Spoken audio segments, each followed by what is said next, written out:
So I love the introduction on optimism. I love the reference to Fran Kinney. They already said that I'm a JU grad, so I'll spare you that part of the speech. But I'm also a Fran Kinney scholar. And so I had just the absolute honor and pleasure of getting to spend several lunches with Fran Kinney.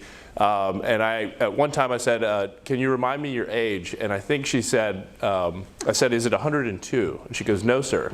It's 102.4, because at this age, every day counts. So it's like, all right, that's great. So anyways, I love the piece about optimism because I'm an AI optimist. And when I was prepping for this, somebody reminded me, they said, hey, in 2019 you wrote an article on AI. And I was like, no, I didn't. I forgot about that. And I went back and read it, and it was basically the offset of the debate between Elon Musk and some of the other tech titans of Silicon Valley arguing about what was going to happen in AI. And I took the optimistic view on it, which is to say this is a good thing. It's not nefarious. It's not going to hurt you. There may be times in the customer service arena on the phone you're going to be really frustrated by it. But generally speaking, it's going to make everybody's life better. So that's the optimistic part. And I take that view when I think about AI. So in the title here, the promise and the peril, I'm going to be on the promise side.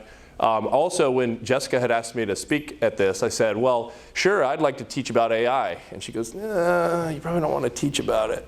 And Dr. Bob Touchin, I appreciate it. Now I understand why I wasn't allowed to teach about AI. I would have come up a little bit short on that one. So anyways, also in the beginning of the event, President Cost asked me to say a couple things about China. So I'm a professional engineer here in the United States, also a professional engineer in China.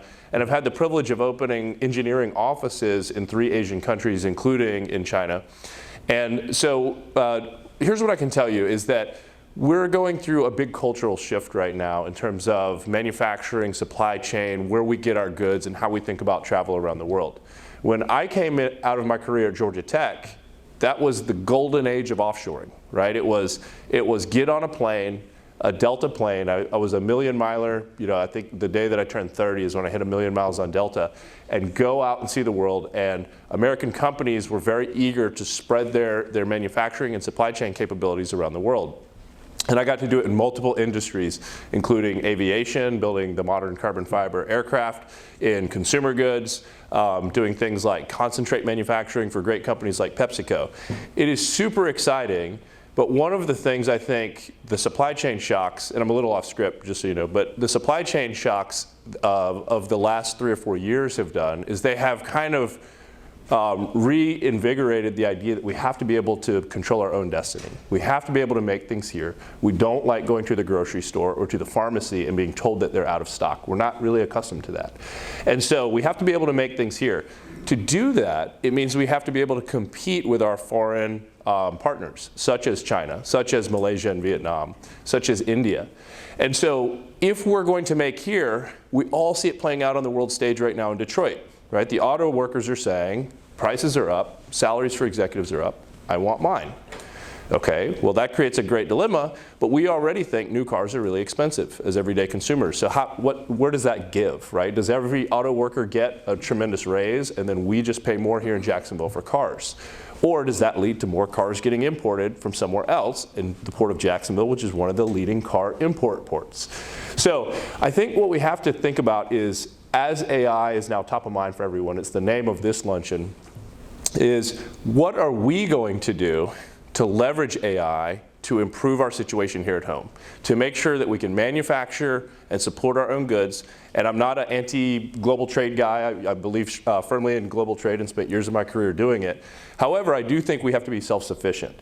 And one of the barriers to that over the last 10 or 15 years has been the agility and cost of labor here at home. And so I think AI is a huge benefit to that. So if it's used properly, American companies can make the right amount of stuff here at home, and they can do it affordably, and they can do it in a way that perhaps starts to counter some of this consumer price inflation we're seeing, so that we can actually have things made here at a progressively lower cost. So that was kind of the off-script opening, and I'm playing off of Jessica's intro and also President Cost's wonderful introduction to this event. So let me give you a quick intro to my my experience with this, and then we're going to jump into some practical things you can do in your business. So there's going to be a part of this where you can get your phone out, take a couple pictures of the screen. So I've personally been working with AI as an engineer for 6 years. And it was one of those jump in the deep end of the pool with steel-toed boots on type of moments. So it was sink or swim. And as I left JU with an executive MBA, I also launched a company. And I was telling some students here a few days ago, I launched it right out there in that room, in that atrium. And one of our, when you start a company, sometimes you don't decide what you do. Your customers decide what you do. And so we opened as a threshold engineering company, which was, if you walk through the door, we're going to do your engineering. Do you need a new garage door? Does that need some engineering? Like, what do we need to do here? Well, we were very fortunate that 2 of our early adopter customers saw that we were new, saw that we were perhaps not entrenched in a way of thinking, and they threw us right into autonomy, autonomous systems, and the applied industrial Internet of Things. And so what that did was, we got trial by fire. We looked around at great companies like Rockwell Automation and Honeywell, and we said, well, why don't you just hire these companies? Well, they weren't any better at it. They had no resume either. So, moments in entrepreneurship exist when the market is underserved and things start to change. That was 2017. I told you I forgot writing an article about it in 2019. Here we are in 2023, and it's extremely top of mind. What are we doing with AI? What's our AI strategy? And how are we including it in our business? So that was 6 years ago. 3 years ago, some of these early projects we were delivering with things like autonomous robotics started to come to fruition, where they were now completed, they were deployed, they were manufacturing or supporting supply chain, and we could actually observe workforce. And that was something else that Dr. Bob touched on, which I thought was great, which is, what is the impact on the workforce, and are they included in the designs? Well, I'm here to tell you we have some learnings, because we included workforce in the design in some of the projects, and oops, we forgot to in others. So, and the results were really different. So for projects where we had put autonomous or AI-enabled robotics into a workforce, and we included the actual workers, the adoption and the results were fantastic. The turnover of employees in what are typically high turnover jobs went to near zero. The employees started innovating. The employees would come with suggestions, and we would empower them with a limited programming kit where they could actually modify the systems, and they would start to improve efficiency after we left. Initially, as an engineer, to have, say, a blue-collar worker tinker with my system and make it better, the first reaction was honestly to go, what do they know? And then I realized they know everything. They do this job every single day. They've run this production line, they've moved these goods, they've managed this inventory every single day. They're actually the expert, and I was the one that knew very little. All I did was give them tools that they could now use to make their jobs better. So if anybody in here knows about manufacturing, you know about continuous improvement. Disruptive technology can be the antithesis to continuous improvement, because you're not going to incrementally get better every year, you're just going to change everything. And what we have reframed that to mean is that continuous improvement in the age of AI is using technology to get better a little bit every year. And what happens? Management can take their hands off, give the workers some tools to experiment, and the workers can figure it out. In the projects where we didn't include the workforce, we had very different results, and we had a lot of skepticism towards the technology. That robot's taking my job. Well, it's supposed to make your job easier, so something has gone wrong with our messaging if you feel like it's taking your job. So that's 3 years ago. Then, where we're going to get to today is that a year ago, I realized we're not practicing what we preach. We're not actually using AI in our company. We're spending all day engineering it for others, but we're not using it in a substantial way in our company. So I'm going to jump ahead. We'll do a quick survey. This is a technology adoption curve. This would apply to smartphones. If you had iPhone 1, or if you jumped from your color BlackBerry to the touchscreen BlackBerry. I did that to date the students, because y'all don't, BlackBerry's not a fruit, it was a phone. Then you were in that 2.5%. And then if you were if you were the person that was cursing the smartphones and everyone on their smartphones, you might have been in that last 16%. And eventually everyone gets there, right? So as a kind of a test in the room, we're just going to measure AI usage because we're about to pivot in a conversation where I'm going to give you some things you can do in your business right now. Who is using AI less than one time per day here? And just do a quick show of hands. How do we know? Huh? We have an AI that'll help you figure that out. All right, so that's a portion of the room. Who's using it 1 to 2 times a day? All right. And then these people are self-aware. 3 to 4 times? All right, a lot more hands, and 5 or more. 5 or more, okay, excellent. So and that was a pretty even distribution. So this room, the sampling of this room is going to be a little bit off statistically because everyone here is first interested in AI. Everyone's a Jack's business professional or professor. And then everyone in here is probably very curious, and you just happen to be more of an early adopter by nature. So we're going to come back to this after I give you a couple tips. But if I had to guess, I'm going to say that we're somewhere right in here. I'm going to say that currently AI is still in the early adopter phase. It's certainly past the innovator phase. I mean, there's some mainstream things. But a lot of people, I'd say, are not intentional about using AI to make their life better in a strategic way. It could be for childcare. It could be for finance or things at work. And there's a lot of different areas that you can use it in your life. Maybe you just schedule management with the family, right? So let's jump into it. So if you're a marketing or operations person, this slide is for you. And what we learned at our company was when I had this kind of late at night, my team's used to me emailing them or DMing them on LinkedIn about 2 in the morning. So I always say, like, don't leave your alerts on because I'm going to send you things at weird times. It was like, okay, there's probably some AI that we can use. And what we learned on a little inspection was there's hundreds of AIs out there currently. Everybody that wants to do a startup is doing a startup in AI. All the venture capital is going towards AI. There's hundreds of AIs out there that you can use right now. Here's a kind of a curated short list, and this should say marketing and operations. The first one, Sheet GPT. Everybody here loves Excel, I bet, or at least enjoys the benefits of having a colleague that's really good at Excel. Well, when your Excel is powered by ChatGPT, that becomes a pretty dynamic spreadsheet. And if you can remember when business intelligence and things like Tableau came into your business and you could see data for the first time, you could have live dashboards and KPIs, how kind of important that was both for the worker and for management. This is the type of technology that just replicates that type of success in a different way. Another one, Copy.ai. Anybody here struggle to get their social media posts out? Anybody think about it for weeks after this event and you knew you were supposed to post it? We got somebody running a newspaper that says she struggles with that. So look, if the people running the news struggle with getting their writing out, then it's okay for you too as well. Here's a hack. Get a head start. The students here are doing it. I got to interview a bunch of students. I don't think any students in JU use ChatGPT for the final assignment. But it's a great way to do basic research, get citations, or break writer's block, right? And it will give you a place to start. It's obviously very generic, but you can customize it to your own language and your own goals. So Copy.ai is another one. And finally, at the bottom, Publer. If you have a business and you're trying to run a multi-social media strategy, as an executive, you're probably just frustrated. At least that's my experience, right? So, are we supposed to be on Instagram?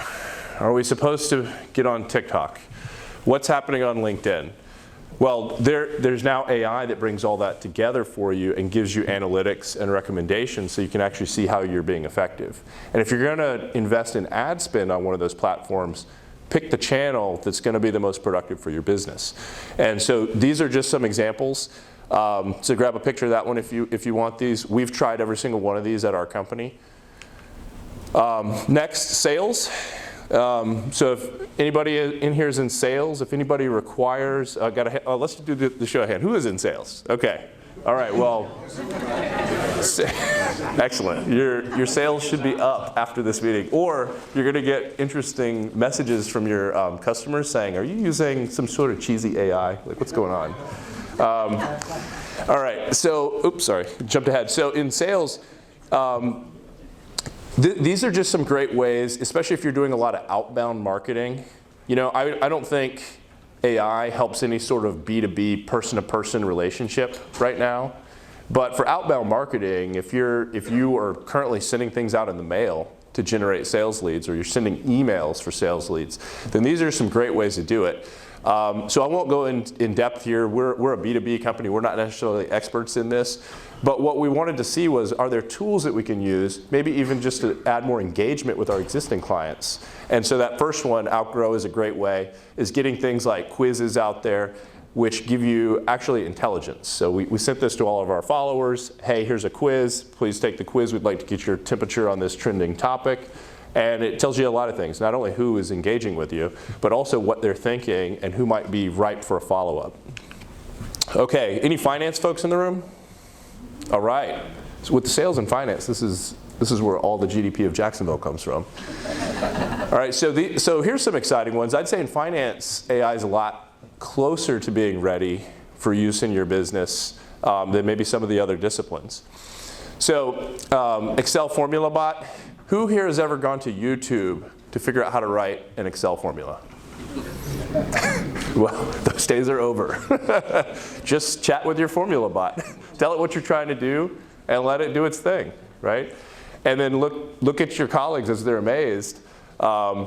One of the great things about the executive MBA here is the programming recognizes that most executives are Excel disabled, right? Like and you're embarrassed to say it. You don't want to do it in front of your colleagues. If you're in the Teams environment, somebody says, hey, open up your Excel. You're like, no, let's get the junior employee to do that. And I found myself doing that. One of our executives at Chang Industrial is currently enrolled here in the executive MBA, and I said, hey, Kate, can you do that thing where all the cells change colors and show me what the problem is? And then she did it in 2 seconds, and it saved me from having to go to YouTube privately in shame. FormulaBot takes care of that, okay? JotForm, here's another one, and then finally Simon.ai, which is just what is happening here is these are taking you to a place where you're doing computer programming, but you're doing it in a no-code. So read the tagline on that last one. It's a no-code environment. You're just talking to the AI, because AI all of a sudden now can understand language. And it can understand the way you speak without you having to speak in perfect English. So talk to it like the way you talk to Google. Now, since I know we have an attorney in the room, I'm just going to make sure we touch on the privacy part. How do you talk to AI? Talk to AI like you talk to an intern at work. That's my recommendation. So if you have a bright young intern, you're spending time with them, you're investing in their career, talk to your AI like you talk to an intern. Don't talk to your AI like you talk to your spouse. That's a horrible idea. Don't confide in AI. That's a terrible idea. What's the privacy on this stuff? I have no idea. So for goodness sakes, be cautious with what you tell AI. It's probably keeping a record on you, and that is probably going to some place you didn't want it to. So talk to it like you talk to an intern at work. Be specific in what you're asking. That's the idea of prompt engineering. Be specific in what you're asking it for, and then kind of give it some latitude to come back with an answer. And if the answer is not what you thought, ask it in a different way. Each of these things takes 15 to 30 seconds to generate results. So kind of jump in with your feet wet. And then one of the things that we don't have here as an engineering company, we were struggling to find engineering software that we could use that used AI. It's still not really there. So we wanted to do some technical stuff with AI, and we just felt like our quality control is probably going to be terrible. We're going to deliver some bad results, or we'll just end up wasting time and being frustrated. So can AI actually do engineering yet? Maybe. We have a trial going on right now where we're actually doing a 3D design of a new manufacturing facility using AI as a helper. And that's kind of what Dr. Bob talked about in the hybrid model. We're using traditional engineering and traditional computer CAD techniques to get to a certain point.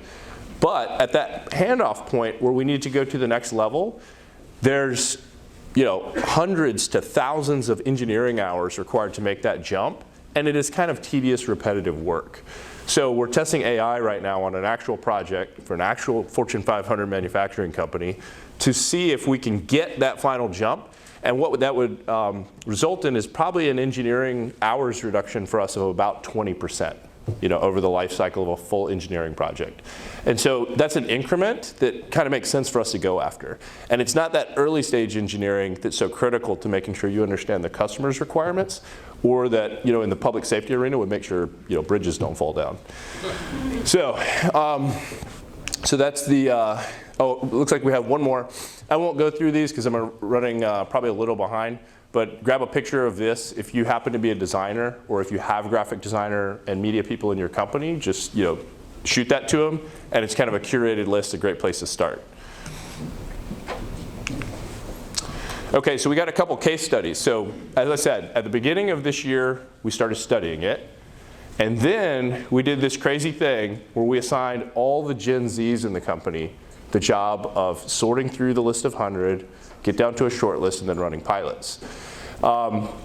You would think, so our management team, my business partner, Kate in the room, she's a professional engineer from Syracuse. Our other business partner is an engineer from Virginia Tech. And you would say, hey, look at all these smart people, we're going to get them to test the AI. And you would be wrong. They're not allowed to touch it. We're going to have our Gen Zs learn it and deploy it, and they will train everyone else. Because we wanted to start in a place of non-bias, and we also wanted to start in a place of just kind of like pliable mind. So these are people that are much closer to the collegiate state of mind than that kind of entrenched career place where even I am in my career. And so what we didn't want to do was just limit ourselves by saying, oh, that doesn't make sense. We wanted to explore the possibilities. So we have two experts in the room. We have Kerrigan and Cheyenne are sitting in the middle. They were part of the pilot process here, and then they were responsible for recommending what we're going to adopt into our regular business workflow. Case study number one is, and you can see how limited these use cases are. AI is not going to run your business. It's just going to make stuff that you were probably procrastinating on much faster. And so here's one. We end up with long format video. There's going to be one from this room. What do you do with a 500 megabyte video? And the answer is you let it sit on your drive for a long time, and then you end up not doing much with it. Well, throwing it over to video.ai immediately produces shorts and reels, the type of stuff that you see on Instagram or Facebook. And so we've tested that. We ran it after the Jacksonville Venture Competition this year. And then we let it spit out content so that we didn't have to wait weeks and months for publishing and editing. We just immediately had content for Instagram. And so this is an example. Mr. Nat Ford, the CEO of the JTA, he gave a speech. Obviously, it was a compelling speech and moving speech, but when were we going to get around to cutting the video? Probably next year.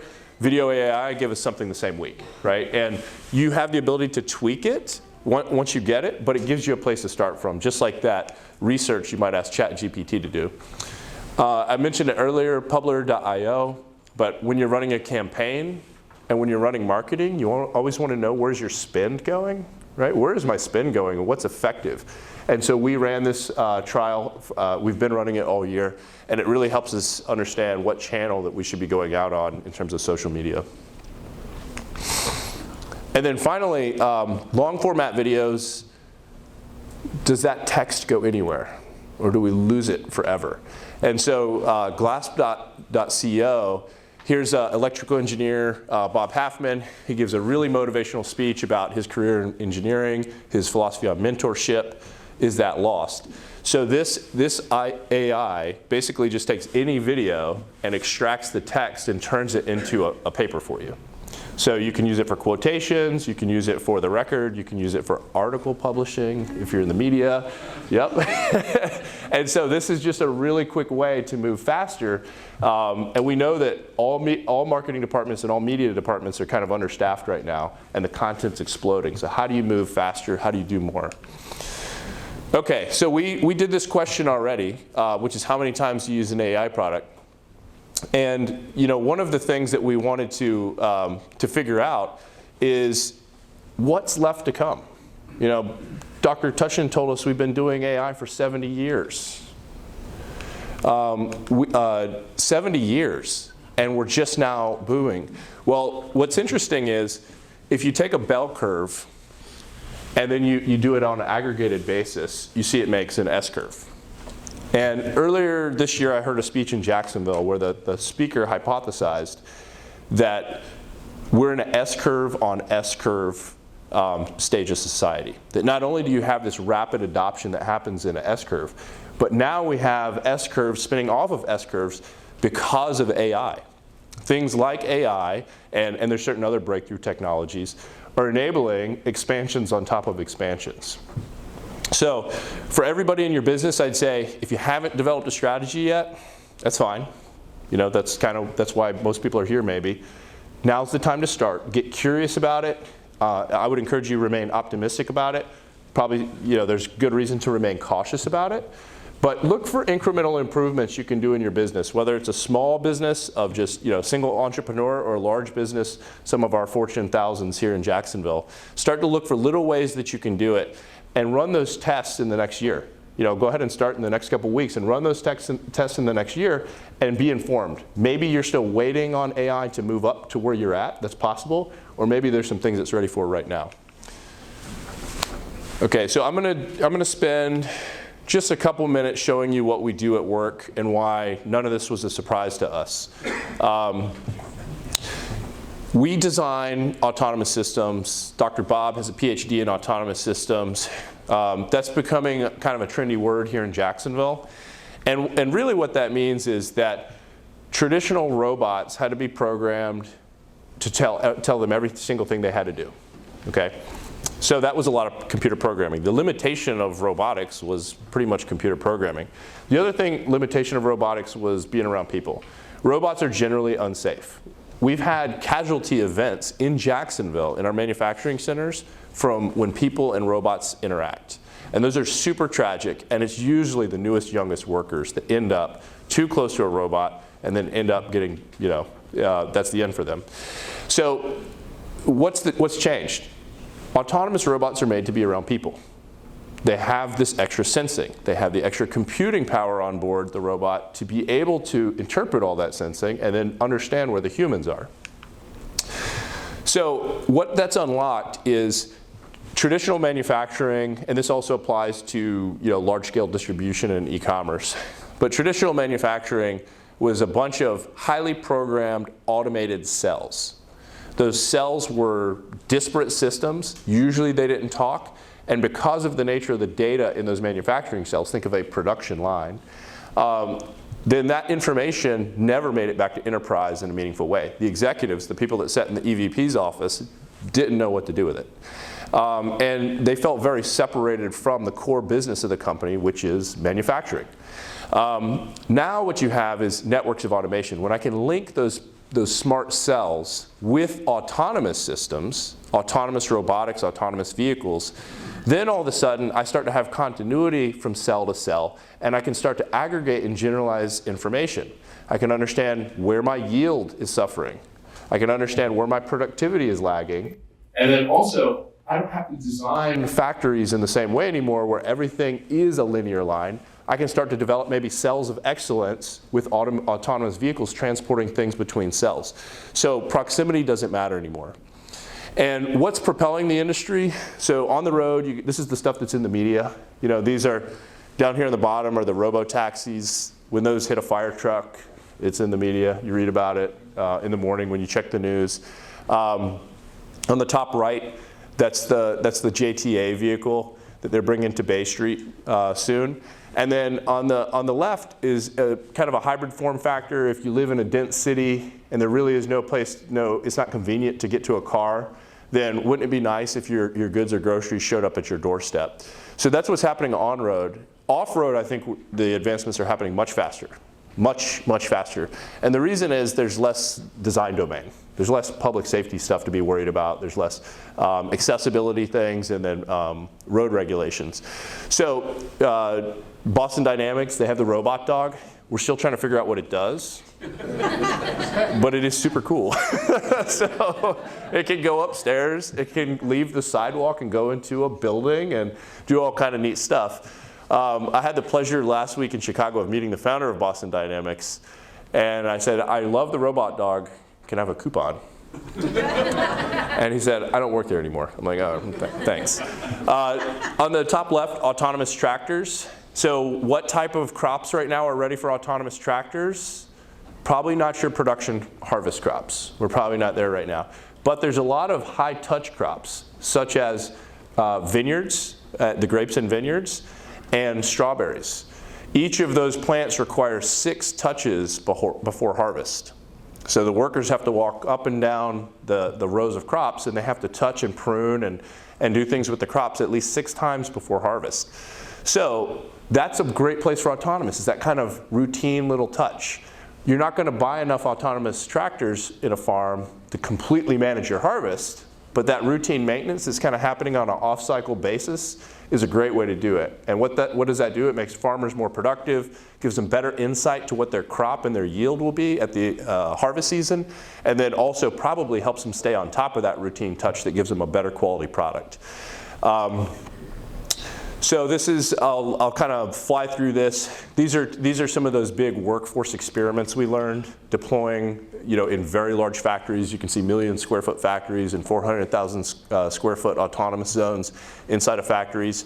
And once we started to convert manufacturing facilities to being 100% reliant on autonomous vehicles, that's when we started to learn what the real impact was. As long as it was a pilot and it was kind of off by itself, you could draw some conclusions, but it wasn't business critical.